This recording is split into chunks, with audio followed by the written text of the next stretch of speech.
Awas prostitusi online jerat anak-anak. Ini yang kemudian menjadi kekhawatiran saat ini di tengah masyarakat usai kasus prostitusi online yang diungkap oleh pihak kepolisian terjadi di apartemen Kelapa Gading. Ini kemudian bagaikan puncak gunung es yang menggambarkan bagaimana kalangan remaja ini justru terlibat di bisnis esek-esek di era digital ini, pemirsa. Lalu seperti apa peran yang harusnya dilakukan pemerintah untuk bisa menekan angka keterlibatan remaja dalam prostitusi online, dan apakah juga efektif ketika aturan pembatasan usia ini diberlakukan dalam akses ke media sosial? Malam hari ini kita akan membahasnya dengan para narasumber yang sudah hadir malam hari ini di Apa Kabar Indonesia Malam. Ada Pak Abimanyu, pengamat media sosial atau Abah Abimanyu. Abah, terima kasih, selamat malam. Sudah Selamat hadir malam. lagi di Apa Kabar Indonesia Malam. Sehat ya, Abah? Alhamdulillah sehat juga ya. Sehat, Abah. Dan juga hadir bersama kita Ketua KPAI, ada Ibu Ai Mariyati Soliha. Bu Ai, apa kabar? Sehat, Bu? Baik, Terima sehat. kasih malam hari ini juga sudah bergabung di Apa Kabar Indonesia Malam. Bu Ai, tentu kita ingin tahu dulu data yang dimiliki oleh KPAI, Bu. Sampai waktu terakhir, seperti apa sih angka keterlibatan dari kalangan remaja ini di bisnis prostitusi online? Ya, setiap tahun kita keluarkan ya data laporan akhir tahunan, itu memang trennya terus meningkat. Dan angkanya kami by case, by kasus, bukan korban. Kalau kita kompilasi berapa korbannya itu jauh lebih tinggi lagi. Kami di 3 tahun terakhir itu menyentuh angka 314 kasus. Berarti kan setiap tahun kira-kira di atas 100 ya untuk anak korban eksploitasi seks dan atau ekonomi. Nah ini ada variannya gitu, ada anak yang disebut dengan anak korban prostitusi melalui jaringan, dan ada anak korban prostitusi yang tanpa jaringan, termasuk anak korban prostitusi online. Artinya ada situasi yang diantaranya juga besarnya sindikat kejahatan yang memposisikan anak-anak kita sebagai target. Karena kalau di usia-usia 16 tahun ya, bahkan di bawah itu ya, seperti yang dilihat korban di anak-anak di Jakarta Utara ini di usianya kan 15 ke atas. Itu sangat mudah untuk dimanipulasi, baik itu melalui misalnya kerentanan dia diberi utangan, ya, kemudian dijanjikan pekerjaan yang sebetulnya tidak ada kaitan dengan aktivitas seksual gitu. Dan bahkan ya mereka sebenarnya juga lingkungan gitu yang membawa mereka masuk dalam situasi prostitusi ini. Jadi bukan satu-satunya dia misalnya ingin problem kemiskinan gitu ya, lalu dia ingin mencari kehidupan dan lain sebagainya, tetapi ini ruang-ruang yang sangat besar sekali menjadi target operasi bagi sindikat yang memang menempatkan anak-anak kita itu sebagai korban. Bu Ai, tapi yang kemudian menjadi semakin miris, ini nampaknya tidak hanya target atau korbannya saja yang dari kalangan remaja, tapi justru pelakunya atau kemudian kita bisa sebut mucikarinya ini juga remaja, Bu. Iya, itu yang kerap kami temukan. Jadi kalau konteks perlindungan anak itu ada 3, anak sebagai korban, anak sebagai pelaku, atau kita menyebutnya anak berkonflik hukum, dan anak sebagai saksi. Saksi juga banyak, Mbak, dalam situasi prostitusi ini, yang mungkin dia diam-diam tahu bahwa temannya masuk sindikat ini, bahkan dia tahu dan kemudian diajak menikmati hasil-hasilnya ini gitu. Nah, ini yang kemudian kami kaitkan dengan Undang-Undang Sistem Peradilan Pidana Anak, dan ini kita bisa lihat sangat memprihatinkan ya, lebih dari 3 anak laki-laki yang menjadi mucikari dalam tanda petik. Nah, sehingga ini juga memudahkan bagi gitu ya, di atasnya lagi tuh memiliki sindikatnya. Jadi anak-anak ini operator yang mengajak, diantaranya selalu yang menjadi tersasar itu ada 3 persoalan. Pertama, yang terbiasa dengan dunia malam, dia sudah memiliki petanya tuh. Yang kedua, anak-anak yang punya permasalahan dengan seksualitas, contoh. Ya mohon maaf, dalam hal ini misalnya dia korban kekerasan, sudah pacaran melampaui batas, dia sudah tahu tuh siapa yang harus dia ajak. Dan yang ketiga, situasi broken home. Dia tahu kok dia misalnya bapaknya sedang bermasalah sama ibunya, jadi kalaupun diajak gampang. Nah ini kira-kira yang ditempatkan sebagai operator lapangan oleh sindikat di atasnya, karena pasti itu orang dewasa yang memiliki ruang lingkup harus setor berapa orang dalam setiap kali hubungan seksual, setor berapa gitu. Dan bahkan saya mendengar ini hasil kemarin ya, itu per 30 kali layanan seksual mereka dibayar. Ya, Bu, ya? Betul, yang Jakarta Selatan itu per 70 kali. Kami juga beberapa kasus di bulan-bulan ini ya yang sedang kami lakukan langkah-langkah koordinasi dan pengawasan. Ini yang menunjukkan betul ada situasi sindikat kejahatan, tetapi trigger berikutnya adalah penyalahgunaan atas mudahnya dan pesatnya teknologi informasi kita. Sehingga prostitusi yang awalnya offline harus masuk ke lokalisasi gitu ya. Hari ini bisa pesan dimanapun, bertemu dimanapun, dan dengan sejumlah uang misalnya bisa bayar ke dana digital gitu ya dan lain sebagainya, tidak harus melalui secara konvensional misalnya pengembalian sejumlah uang dan segala macam pemanfaatan itu. Ini yang kita relate maksud saya untuk bagaimana kita juga melihat media sosial ya berkontribusi pada situasi yang harus kita waspadai ini. Kalau sudah bicara soal teknologi informasi dan media sosial, Abah, ini seperti apa? Ternyata kemudahan, kecanggihan teknologi informasi justru juga membuka peluang kejahatan yang semakin masif, semakin cepat. Angkanya terus meningkat tajam, Abah.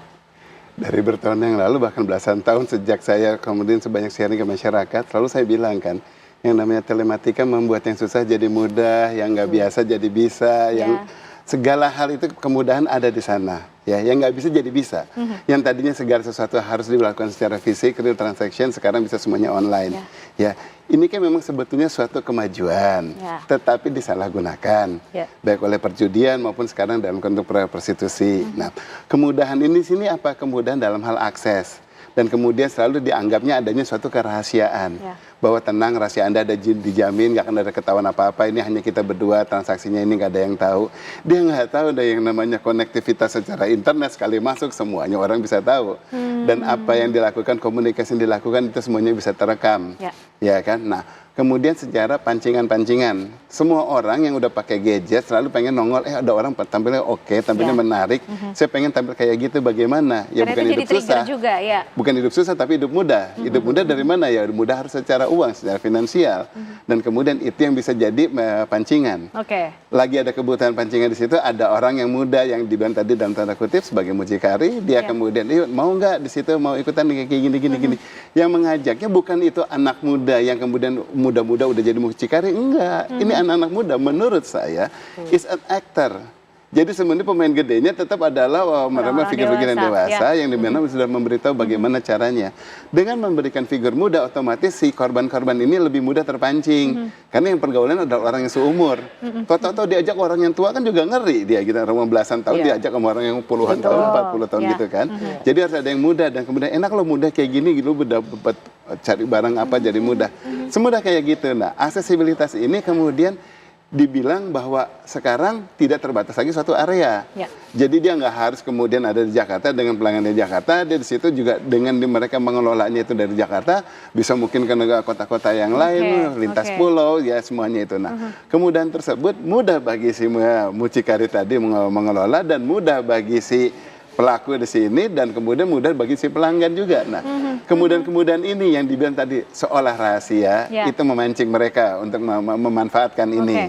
Gitu loh. Nah, tinggal sekarang bagaimana tindakannya nanti kita pikirkan bagaimana langkah-langkahnya tadi untuk dilakukan gitu. Karena kemudian juga menggunakan aplikasi-aplikasi yang sebenarnya kalau sesuai itu yang digunakan misalnya hanya untuk berkomunikasi saja gitu kan. Ada beberapa aplikasi lah ya, Abah. Tapi kemudian disalahgunakan menjadi suatu media untuk menjajakan atau untuk beroperasinya bisnis prostitusi online ini, Abah. Lalu kemudian bagaimana ini bisa membatasi atau memfilternya? Gini, kalau kita bicara langsung ingin membatasi dan memfilter, pertama ini suatu aplikasi umum, ya di mana semua orang pakai baik untuk aplikasi untuk pekerjaan atau aktivitas yang normal, komunikasi biasa, ataupun komunikasi yang rada nakal, yang jumlahnya baru yang intimate, yang di situ flirting, something like that, atau bahkan memang udah untuk hal yang memang langsung nyata-nyata untuk prostitusi, kan? Nah, di sini kan ada perbedaan-perbedaan yang nggak gitu jelas. Nah, saat itu dilakukan dan kemudian digunakan aplikasi-aplikasi yang biasa, aplikasi umum, kenapa? Kalau pakai aplikasi khusus, orangnya udah mulai ngeri. Kenapa ini harus ada aplikasi khusus? Jadi dengan pancingan aplikasi umum, dia bisa mendapatkan pangsa yang lebih luas, ya kan? Pendekatannya nggak langsung, dilihat dulu pergaulan sehari-hari, misalnya kalau dia di beberapa sosial media yang dia posting, ya bolehlah kita ngomong Reels, Short, atau TikTok, umpamanya gitu, apa yang dia sering posting, selalu kehidupan yang pengen sedikit bergaya, tapi uangnya kayaknya body dandanannya masih kurang mampu, tinggal dipancingin dengan luxurious things gitu ya, lifestyle yang kayak gimana, dia akan terpancing. Nah, kayak gitu kan kelihatan kan, mulai itu yang didekati.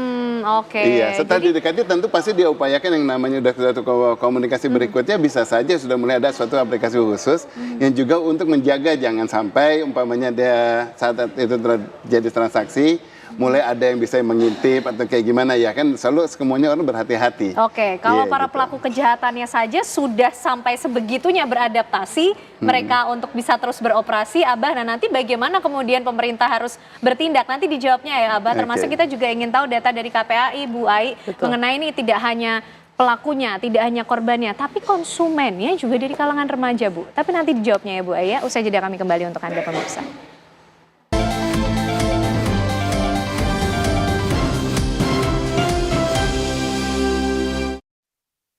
Oke, baik. Kita akan kembali melanjutkan pemirsa apa yang kemudian menjadi perhatian serius di tengah masyarakat.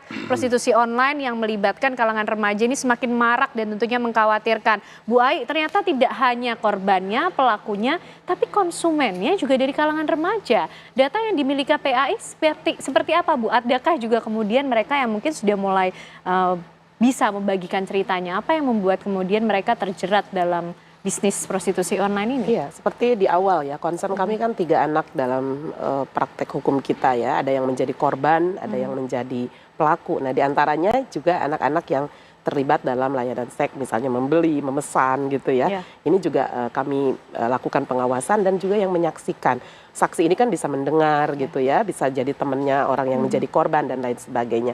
Nah, dari beberapa yang kami ungkap melalui pendekatan pengawasan dan kita bertemu dengan korban, ini korban dulu saya ingin cerita, bahwa memang situasi ini tidak menjadi faktor tunggal mencari misalnya ekonomi ya. Ada juga sisi lainnya, diantaranya mereka itu sudah misalnya memiliki utang. Ya, jadi ada kerentanan situasi dirinya, sehingga itu tuh agak sulit dia keluar masuk dari lingkungan tersebut gitu. Yang kedua, kalau kita mengenal dalam eksploitasi seks online itu ada yang disebut seksorsion. Adanya tingkat pemerasan oleh seseorang.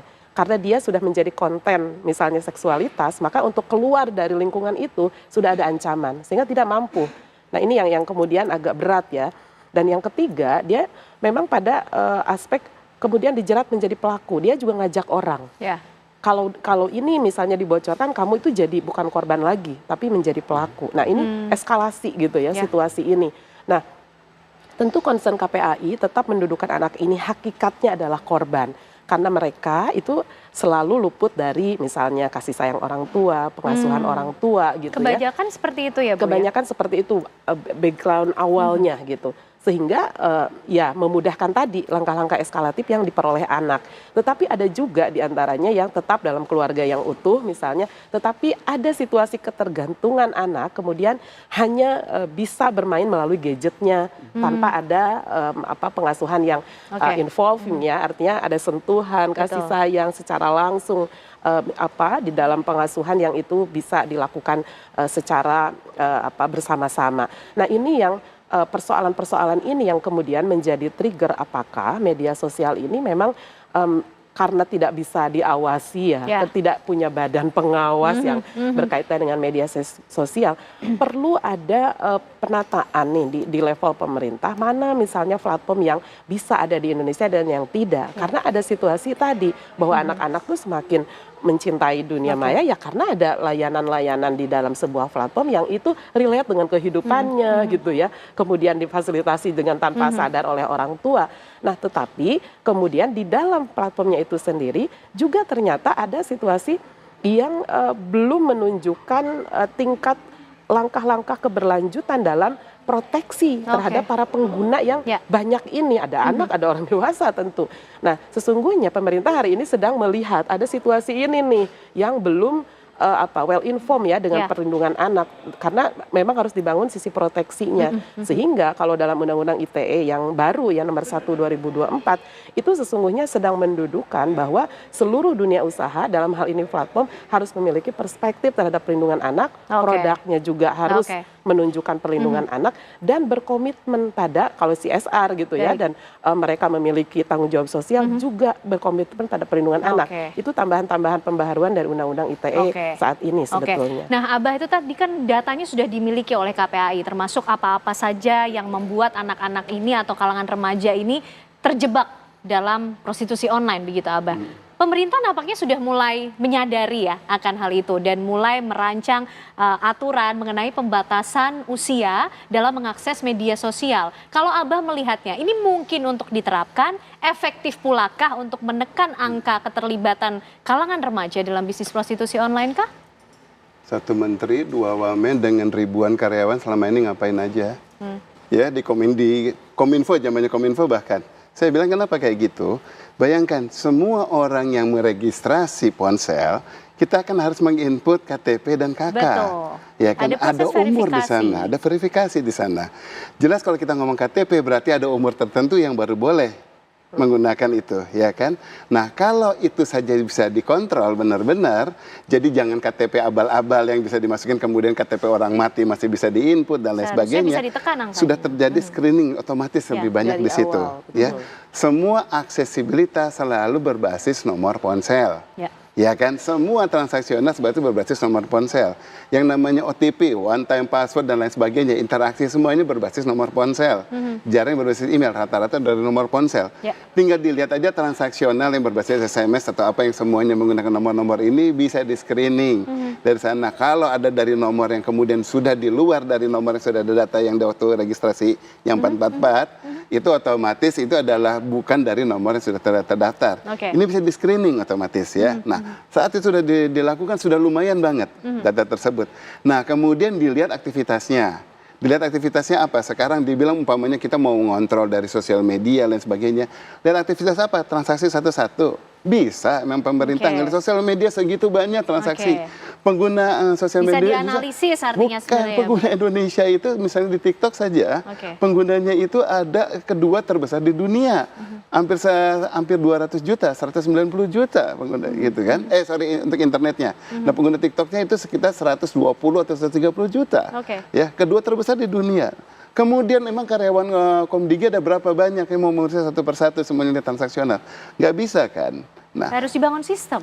Gini, seperti apa, Abang? Kalau kita bilang mau membangun sistem, kontrol ujung-ujungnya apa? Asik di kementeriannya, ada proyek, akhirnya kemudian untuk mengontrol di sini. Karena yang penting akhirnya fungsi pengawasan dan kontrol dari sistem yang kemudian dirancang itu.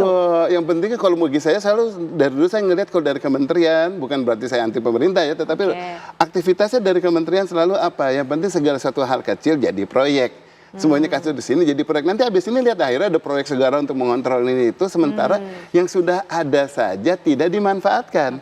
Harusnya dimanfaatkan dulu untuk kemudian dilihat apa yang bisa kekurangan dari sana itu yang dikembangkan. Jangan bikin baru yang lama diignore. Ya itu. Nah kemudian sekarang kita bicara dari transaksional. Kita bilang mau didekati sekarang dari penyedia layanan. Penyedia layanan sudah diterapkan yang namanya PSE, penyediaan sistem elektronika. Sudah dibatasi di sana. Kemudian kalau dibilang ada sesuatu hal-hal yang kayak gini langsung umpamanya penggunaan yang di luar batas, anak-anak di bawah umur itu mesti langsung di-cut. Kategorinya itu batasannya apa? Dari tekstual kah? Dari konten kah? Apa dari konteks kah? Atau dari apa? Berarti ada satu persatu penilaian. Ya karena itu tidak real. Jadi tidak sesederhana membatasi usia saja. Ada kemudian unsur-unsur detail yang perlu diatur di situ. Gini katanya, kalau umpamanya sekarang input semua layanan sosial media harus waktu saat input tanggal lahir harus kelihatan yang umurnya di bawah itu nggak boleh. Data itu ada yang namanya data definitif, which is KTP, itu data definitif ataupun akte kelahiran. Ada data komunikatif yang dia sampaikan. Ada data relatif. Apa data relatif? Kalau di aplikasi yang dewasa, dia inputnya dia sebagai 21 tahun. Tetapi kalau dari aplikasi yang kemudian umpamanya dia pengen kelihatan muda, dia input 13 tahun atau berapa. Nah, namanya data relatif. Jadi kalau untuk aplikasi yang dewasa, dia inputnya anak kecil, pasti otomatis dia nggak tidak masuk situ. Padahal dia ingin masuk ke sana. Nah, saat data relatif ini yang kemudian digunakan, lalu pemerintah mau kontrolnya dari mana? Mau screening dari situ? Nggak bisa. Nah, penyedia layanan sosial, penyedia layanan sistem elektronik, juga dia sudah mempunyai yang namanya policy dan aturannya. Ya kan, agreement pasti dia klik di situ ya semuanya harus sudah dibaca dan pasti itu yakin dia udah dewasa dan dia patut. Nah kalau dia bilang saya nggak patut tetapi saya klik agree yes selesai dia berhak. Baik Abah, artinya sebenarnya pemerintah itu sedari dulu sudah bisa melakukan hal ini, tinggal dimaksimalkan kemudian fungsi ataupun juga peran dari yang terkait untuk bisa mengatur tujuannya tentunya untuk menekan angka keterlibatan remaja di prostitusi online, sekaligus juga tidak lepas dari pengawasan orang tua yang dituntut lebih lagi ya Bu Aya. Betul-betul nggak bisa saja, Bu Aya. Pembatasan itu menjadi satu-satunya harapan kita menekan kejahatan di ranah daring. Tetapi dari awal fungsi orang tua mengawasi, memberikan digital parenting ya, dan kemudian menjadi role model itu yang utama dan jangan sampai terlewatkan. Kita sudah tangkap apa yang kemudian menjadi kuncinya. Tentu kita harap pemerintah betul-betul serius mengenai kasus ini karena tentunya berkaitan dengan masa depan dari anak bangsa. Terima kasih Bu Ai, terima kasih Abah malam hari ini sudah bergabung bersama kami di Apa Kabar Indonesia Malam.